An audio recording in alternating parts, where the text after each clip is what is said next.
So ಎಲ್ಲರಿಗೂ ನಮಸ್ಕಾರಗಳು ಮಗ. ನಿನ್ನೆ BCCI ಕಡೆಯಿಂದ ಕನ್ಫರ್ಮ್ ಆಯಿತು ICC ಚಾಂಪಿಯನ್ಸ್ ಟ್ರೋಫಿ 2025ಗೆ ಬೂಮ್ರಾ ಅವರು ರೂಲ್ ಔಟ್ ಆಗಿದ್ದಾರೆ ಎಂದು. ಹಾಗಾದ್ರೆ ಬೂಮ್ರಾ ಅವರ ರಿಪ್ಲೇಸ್ಮೆಂಟ್ ಆಗಿ ಬಂದ್ಬಿಟ್ಟು ಇವರು ಹರ್ಷಿತ್ ರಾಣಾ ಅವರು ಬಂದಿದ್ದಾರೆ ಅಂತ ಹೇಳ್ಬೋದು. ಇನ್ನೊಂದು ರಿಪ್ಲೇಸ್ ಕೂಡ ಆಗಿದೆ, ಅದು ಜೈಸ್ವಾಲ್ ಅವರ ರಿಪ್ಲೇಸ್ ಆಗಿ ವರುಣ್ ಚಕ್ರವರ್ತಿ ಸ್ಕ್ವಾಡ್ ಅಲ್ಲಿ ಬಂದಿದ್ದಾರೆ ಅಂತ ಹೇಳ್ಬೋದು. ಇನ್ನು ನಮ್ಮ ಟೀಮ್ ಇಂಡಿಯಾದ ICC ಚಾಂಪಿಯನ್ಸ್ ಟ್ರೋಫಿಗೆ ಯಾವ ತರ ಸ್ಕ್ವಾಡ್ ಇದೆ, 15 ಜನರ ಸ್ಕ್ವಾಡ್ ಅಂತ ನೋಡೋದಾಯ್ತು ಅಂತಂದ್ರೆ ರೋಹಿತ್ ಶರ್ಮಾ, ಶುಭ್ಮನ್ ಗಿಲ್, ವಿರಾಟ್ ಕೊಹ್ಲಿ, ಶ್ರೇಯಸ್ ಅಯ್ಯರ್ ಅವರಾದ್ರೆ ಇದ್ದಾರೆ. ಇನ್ನು KL ರಾಹುಲ್, ರಿಷಬ್ ಪಂತ್, ಹಾರ್ದಿಕ್ ಪಾಂಡ್ಯ, ಅಕ್ಷರ್ ಪಟೇಲ್, ರವೀಂದ್ರ ಜಡೇಜಾ, ವಾಷಿಂಗ್ಟನ್ ಸುಂದರ್ ಮತ್ತು ಕುಲ್ದೀಪ್ ಯಾದವ್, ಹರ್ಷಿತ್ ರಾಣಾ, ಮೊಹಮ್ಮದ್ ಶಮಿ, ಹರ್ಷದೀಪ್ ಸಿಂಗ್, ವರುಣ್ ಚಕ್ರವರ್ತಿ ಇದ್ದಾರೆ ಅಂತ ಹೇಳ್ಬೋದು ನಮ್ಮ 2025ರ ಚಾಂಪಿಯನ್ಸ್ ಟ್ರೋಫಿಯ ಸ್ಕ್ವಾಡ್ ಅಲ್ಲಿ.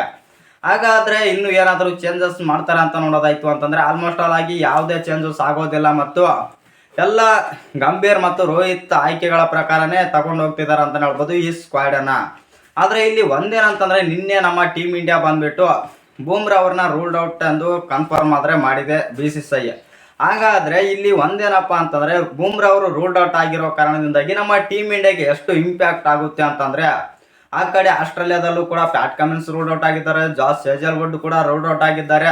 ಇನ್ನು ನಿನ್ನೆ ಮಿಚೆಲ್ ಸ್ಟಾರ್ಕ್ ಕೂಡ ನನ್ನ ಪರ್ಸನಲ್ ರೀಸನ್ಸ್ ಇಂದ ನಾನು ಕೂಡ ಚಾಂಪಿಯನ್ಸ್ ಟ್ರೋಫಿ ಆಡೋದಿಲ್ಲ ಅಂತಂದು ಅವರು ಕೂಡ ಕನ್ಫರ್ಮ್ ಮಾಡಿದ್ದಾರೆ ಅಂತ ಹೇಳ್ಬೋದು ಮಿಚೆಲ್ ಸ್ಟಾರ್ಕ್.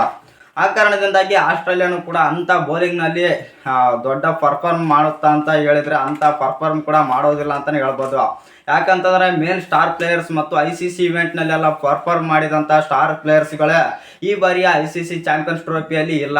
ಅದು ಎಸ್ಪೆಷಲಿ ಆಸ್ಟ್ರೇಲಿಯಾದಲ್ಲಿ ಮಿಚೆಲ್ ಸ್ಟಾರ್ಕ್ ಆಗಿರ್ಬೋದು, ಹೇಜಲ್ವುಡ್ ಆಗಿರ್ಬೋದು. ನಮ್ಮ ಟೀಮ್ ಇಂಡಿಯಾದಲ್ಲಿ ಬಂತು ಅಂತಂದ್ರೆ ಅದು ಬೂಮ್ರಾನೇ. ಯಾಕಂತಂದ್ರೆ ಬೂಮ್ರಾ ನಿಮ್ಗೆಲ್ಲ ಗೊತ್ತಿರ್ಬೋದು 2024ರ T20 ವರ್ಲ್ಡ್ ಕಪ್ ನಲ್ಲಿ ಯಾವ ತರ ಪರ್ಫಾರ್ಮ್ ಕೊಟ್ಟಿದ್ದಾರೆ ಅಂತ ನಿಮ್ಗೆಲ್ಲ ಗೊತ್ತಾಗಿದೆ.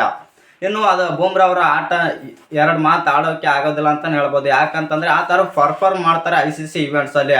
ಇನ್ನು ನಮ್ಮ ಟೀಮ್ ಇಂಡಿಯಾ ಬಂದ್ಬಿಟ್ಟು ಈ ಬಾರಿ ICC ಚಾಂಪಿಯನ್ಸ್ ಟ್ರೋಫಿಗೆ ಬಂದ್ಬಿಟ್ಟು 5 ಜನ ಸ್ಪಿನ್ನರ್ಸ್ ನಾದ್ರೆ ತಗೊಂಡು ಹೋಗ್ತಿದೆ ಅಂತ ಹೇಳ್ಬೋದು. 2 ಕ್ವಾಲಿಟಿ ಸ್ಪಿನ್ನರ್ಸ್ ನ ತಗೊಂಡು ಹೋಗ್ತಾ ಇತ್ತಂದ್ರೆ ಇನ್ನು 3 ಜನ ಬಂದ್ಬಿಟ್ಟು ಆಲ್ರೌಂಡರ್ ಸ್ಪಿನ್ನರ್ಸ್ ನಾದ್ರೆ ತಗೊಂಡು ಹೋಗ್ತಿದ್ದಾರೆ. ವಾಷಿಂಗ್ಟನ್ ಸುಂದರ್, ರವೀಂದ್ರ ಜಡೇಜಾ, ಅಕ್ಷರ್ ಪಟೇಲ್ ನಿಮ್ಗೆಲ್ಲ ಗೊತ್ತಿರ್ಬೋದು ಯಾವ ತರ ಇಂಪ್ಯಾಕ್ಟ್ ಎಲ್ಲ ಮಾಡ್ತಾರೆ ಮತ್ತು ವಾಷಿಂಗ್ಟನ್ ಸುಂದರ್ ಕೂಡ ಪ್ರೂವ್ ಮಾಡಿದ್ದಾರೆ ಇದು ಬಾರ್ಡರ್ ಗವಾಸ್ಕರ್ ಟೆಸ್ಟ್ ಸೀರೀಸ್ ಅಲ್ಲಿ. ಆ ಕಾರಣದಿಂದಾಗಿ ಇವರೆಲ್ಲ ಸಖತ್ತಾಗಿ ಫಾರ್ಮ್ ನಲ್ಲಿ ಕೂಡ ಇದ್ದಾರೆ. ಆದ್ರೆ ಇಲ್ಲಿ ಒಂದೇನಪ್ಪ ಅಂತಂದ್ರೆ ನಮ್ಮ ಬೂಮ್ರಾ ಅವರು ರೂಲ್ಡ್ ಔಟ್ ಆಗಿದ್ದು ದೊಡ್ಡ ತಲೆನೋವಾಗಿದೆ ನಮ್ಮ ಭಾರತಕ್ಕೆ. ಯಾಕಂತಂದ್ರೆ ICC ಇವೆಂಟ್ಸ್ ಅಂತ ಬಂದಾಗ ಬೂಮ್ರಾ ಅವರು ಏನಾದ್ರು ನಮ್ಮ ಭಾರತ ತಂಡದಲ್ಲಿ ಇತ್ತು ಅಂತಂದ್ರೆ ಆಲ್ಮೋಸ್ಟ್ ಆಲ್ ಆಗಿ 50% ಮ್ಯಾಚ್ ಅನ್ನಾದ್ರೆ ಕೈ ಬಿಡ್ತಾ ಇದ್ರು ಅಂತಾನೆ ಹೇಳ್ಬೋದು ಬೇರೆ ತಂಡಗಳು, ಎದುರಾಳಿ ತಂಡಗಳು. ಇನ್ನು ICC ಚಾಂಪಿಯನ್ಸ್ ಟ್ರೋಫಿಯಿಂದ ಬೂಮ್ರಾ ಅವರು ರೂಲ್ಡ್ ಔಟ್ ಆಗಿದ್ದು ನಮ್ಮ ಭಾರತದ ಬೌಲಿಂಗ್ ನಲ್ಲಿ ದೊಡ್ಡ ಇಂಪ್ಯಾಕ್ಟ್ ಆದ್ರೆ ಬೀಳುತ್ತೆ ಅಂತಾನೆ ಹೇಳ್ಬೋದು. ಎಸ್ಪೆಷಲಿ ನಮ್ಮ ಭಾರತ ತಂಡ ಬಂದ್ಬಿಟ್ಟು ಪಾಕಿಸ್ತಾನದಲ್ಲಿ ಕೂಡ ಮ್ಯಾಚ್ ಆಡ್ತಾ ಇಲ್ಲ, ದುಬೈನಲ್ಲಿ ಆದ್ರೆ ಆಡ್ತಾ ಇದೆಯಾ.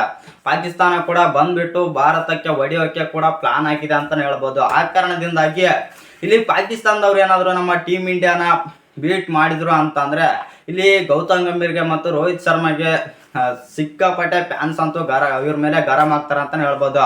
ಯಾಕಂತಂದ್ರೆ ಇವ್ರು ರೋಹಿತ್ ಶರ್ಮಾ ಮತ್ತು ಗೌತಮ್ ಗಂಭೀರ್ ಏನ್ ಹೇಳಿದಾರೆ ಅಂತಂದ್ರೆ ಕ್ಯಾಪ್ಟನ್ ಮತ್ತು mentor Gautam Gambhir team coach ಆಗಿರೋ ಕಾರಣದಿಂದಾಗಿ ಇವರಿಗೆಲ್ಲ ಬಿಟ್ಟಿರ್ತಾರ ಅಂತಾನೆ ಹೇಳ್ಬೋದು. ಇಲ್ಲಿ ಒಂದೇನಂತಂದ್ರೆ ಇನ್ನೂ ಫಿಟ್ ಆಗಿಲ್ಲ ಅಂತ ಕನ್ಫರ್ಮ್ ಕೂಡ ಆಯಿತು ಬೂಮ್ರಾ ನಿನ್ನೆ. ಆ ಕಾರಣದಿಂದಾಗಿ ಬೂಮ್ರಾ ಅವರು ಫಿಟ್ ಇದ್ರ ಅಂತ ನೋಡೋದಾಯ್ತು ಅಂತಂದ್ರೆ ಚಾಂಪಿಯನ್ಸ್ ಟ್ರೋಫಿ ಆಡಬಹುದಾಗಿತ್ತು. ಆದ್ರೆ ಅವರ ಹೆಲ್ತ್ ಮತ್ತು ಅವರ ಕೆರಿಯರ್ ಮುಖ್ಯ ಅಂತಂದು ಬೂಮ್ರಾ ಅವ್ರನ್ನ ಆಡಿಸಿಲ್ಲ ಅಂತಾನೆ ಹೇಳ್ಬೋದು. ಆ ಕಾರಣದಿಂದಾಗಿ ಒಂದೇನಪ್ಪ ಅಂತಂದ್ರೆ ಬೂಮ್ರಾ ಅವರು ಏನಾದ್ರು IPLಗೆ ಆಡಿದ್ರೆ ಪಕ್ಕ ಟೀಮ್ ಇಂಡಿಯಾದ ಮೇಲೆ ಎಲ್ಲ ಫ್ಯಾನ್ಸ್ ಆದ್ರೆ ಗರಂ ಆಗ್ತಾರೆ. ಇನ್ನು ನಮ್ಮ ಟೀಮ್ ಇಂಡಿಯಾದಿಂದ ಬೂಮ್ರಾ ಅವರು ರೂಲ್ಡ್ ಔಟ್ ಆಗಿರೋದು ಭಾರತದ ಬೌಲಿಂಗ್ ನಲ್ಲಿ ದೊಡ್ಡ ಇಂಪ್ಯಾಕ್ಟ್ ಬೀಳುತ್ತೆ ಅಂತಾನೆ ಹೇಳ್ಬೋದು. ಇನ್ನೊಂದು ಜೈಸ್ವಾಲ್ ಬದಲಿಗೆ ವರುಣ್ ಚಕ್ರವರ್ತಿನ ಆದ್ರೆ ತಗೊಂಡ್ಬಂದಿದ್ದಾರೆ. ವರುಣ್ ಚಕ್ರವರ್ತಿನ ತಗೊಂಡ್ಬಂದಿರೋದು ಒಂದ್ ವೇಳೆ ಫೇರ್ ಅನ್ಫೇರ್ ಅಂತ ನೋಡೋದಾಯ್ತು ಅಂತಂದ್ರೆ ಫೇರ್ ಅಂತ ಅನ್ಕೋಬಹುದು. ಯಾಕಂತಂದ್ರೆ ವರುಣ್ ಚಕ್ರವರ್ತಿ ಬಂದ್ಬಿಟ್ಟು ಫಾರ್ಮ್ ನಲ್ಲಿ ಆದ್ರೆ ಇದ್ದಾರೆ, ಸಖತ್ತಾಗಿ ಸ್ಪಿನ್ನಿಂಗ್ ಕೂಡ ಮಾಡ್ತಾ ಇದ್ದಾರೆ ಮತ್ತು ಸಖತ್ತಾಗಿ ಬೌಲಿಂಗ್ ಫಾರ್ಮ್ ನಲ್ಲಿ ಇದ್ದಾರೆ ಅಂತಾನೆ ಹೇಳ್ಬೋದು. ಆ ಕಾರಣದಿಂದಾಗಿ ಕುಲ್ದೀಪ್ ಯಾದವ್ನ ಹೊರಗಿಟ್ಟು ಪ್ಲೇಯಿಂಗ್ 11 ನಲ್ಲಿ ಇವ್ರನ್ನ ಆಡಿಸೋ ಚಾನ್ಸಸ್ ಕೂಡ ಇದೆ. ಇನ್ನು ಹರ್ಷಿತ್ ರಾಣಾ ಬಂದ್ಬಿಟ್ಟು ಇವರು ಬೂಮ್ರಾ ಅವರ ರಿಪ್ಲೇಸ್ ಆಗಿ ಬಂದಿದ್ದಾರೆ ಅಂತಾನೆ ಹೇಳ್ಬೋದು. ಇವರು ಬೂಮ್ರಾ ರಿಪ್ಲೇಸ್ ಆಗಿ ಹರ್ಷಿತ್ ರಾಣಾ ಬಂದಿದ್ದಾರಲ್ಲ, ಹರ್ಷಿತ್ ರಾಣಾ ಬದಲಿಗೆ ಮೊಹಮ್ಮದ್ ಸಿರಾಜ್ನ ಏನಾದ್ರು ಇಲ್ಲಿ ಆಡ್ ಮಾಡಿದ್ರೆ ಚೆನ್ನಾಗಿರುತ್ತ ಅಂತ ನೋಡೋದಾಯ್ತು ಅಂತಂದ್ರೆ ICC ಇವೆಂಟ್ಸ್ ಅಂತ ಬಂದಾಗ ಸಿರಾಜ್ ಯಾವ ತರ ಪರ್ಫಾರ್ಮ್ ಕೊಡ್ತಾರಂತ ನಿಮ್ಗೆಲ್ಲ ಗೊತ್ತೇ ಇದೆ. ಆದರೆ ಇಲ್ಲಿ ರೋಹಿತ್ ಶರ್ಮಾ ಏನಂತಂದ್ರೆ ಮಿಡಲ್ ಓವರ್ಸ್ನಲ್ಲಿ ಅಂಥ ಇಂಪ್ಯಾಕ್ಟ್ ಮಾಡೋದಿಲ್ಲ ಸಿರಾಜ್ ಅಂತ ಅಂದು ಹರ್ಷಿತ್ ರಾಣಾ ಅವರಿಗೆ ODI ಕೂಡ ಚಾನ್ಸ್ ಕೊಟ್ಟು ODIಗೆ ಕರ್ಕೊಂಡ್ಬಂದು ಅವ್ರನ್ನ ಪ್ರಾಕ್ಟೀಸ್ ಮಾಡಿಸಿ ಈಗ ಚಾಂಪಿಯನ್ಸ್ ಟ್ರೋಫಿಗೆ ಆ್ಯಡ್ ಮಾಡಿದ್ದಾರೆ ಅಂತಲೇ ಹೇಳ್ಬೋದು. ಒಟ್ಟಲ್ಲಿ ನಮ್ಮ ಟೀಮ್ ಇಂಡಿಯಾ ಬಂದ್ಬಿಟ್ಟು ಚಾಂಪಿಯನ್ಸ್ ಟ್ರೋಫಿಗೆ ಈ ಬಾರಿ 5 ಸ್ಪಿನ್ನರ್ಸ್ನಾದ್ರೆ ಇಟ್ಕೊಂಡು ಹೋಗ್ತಾ ಇದ್ದಾರೆ.